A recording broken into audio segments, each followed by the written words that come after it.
Jien ngħid li f'Jannar li għadda isna għamilna reset tal-mod kif jaħdem il-gvern. Isu bdejna mill-ġdid. Minkejja ir-reset li tkellem dwar il-Prim Ministru Robert Abela waqt attività politika fin-Naxxar u naqas milli jitkellem dwar l-iskandlu fil-Korp tal-Pulizija u l-fatt li Kastilja u n-nies fiha kontinwament qed jidhru jew jissemmew fl-inkjesta pubblika fl-assassinju ta' Defni Caruana Galizja fost oħrajn.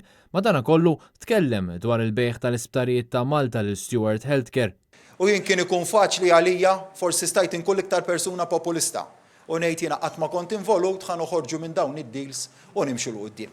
Il-affarijiet ma jsirux hekk. Minkejja li kien ikun faċli għalih li waqqaf kontratti li qed jisirqu miljuni mill-but tal-Maltin u l-Awċin, Abela saħaq li mhux ser ikun qed jisma' l-għajta tal-kap tal-Oppożizzjoni u jagħmel dan.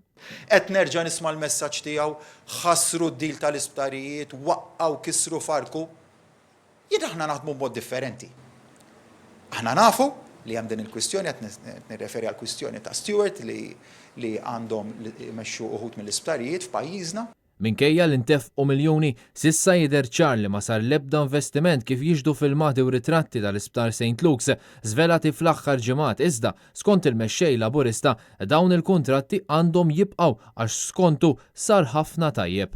Rajna wkoll fejn hemm tajjeb u hemm tajjeb f'dawn il-kuntratti u hemm ħafna tajjeb f'dawn il-kuntratti, inkluż id-direzzjoni illi qegħdin imexxu l-qudiem dawn il-kuntratti. Waqt id-diskors tiegħu Robert Abela tkellem dwar il-qasma fil-Partit Laburista. Għax in-nies tiegħi u n-nies ta' dak u n-nies ta' dak. Wara tkeċċija ta' Rendolph De Battista minn kap eżekuttiv tal-Partit Laburista, diversi sezzjonijiet tal-medja tkellmu dwar is-sitwazzjoni li tidher li Abela jrid jeħles minn nies ta' Chris Fern.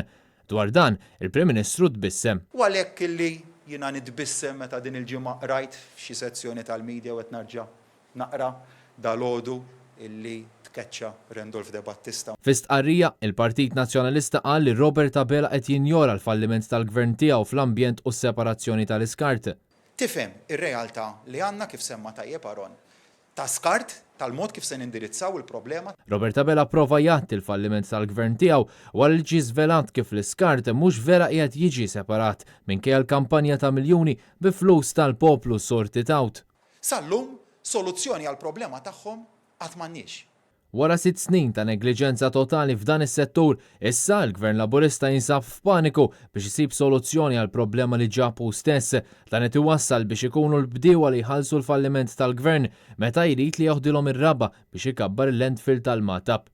Jien ngħid li f'Jannar li għadda isna għamilna reset tal-mod kif jaħdem il-Gvern. Isu bdejna mill-ġdid. Il-Partit Nazzjonalista minflok qed jisma' jitkellem u jiltaqa' mal-bdiewa u jtella din il-kwistjoni fl-aġenda nazzjonali għaliex kieku il-Gvern Laburista kien beħsibu jgħaddi r-romblu minn fuqhom temmet tajt l-istqarrija tal-Partit Nazzjonalista.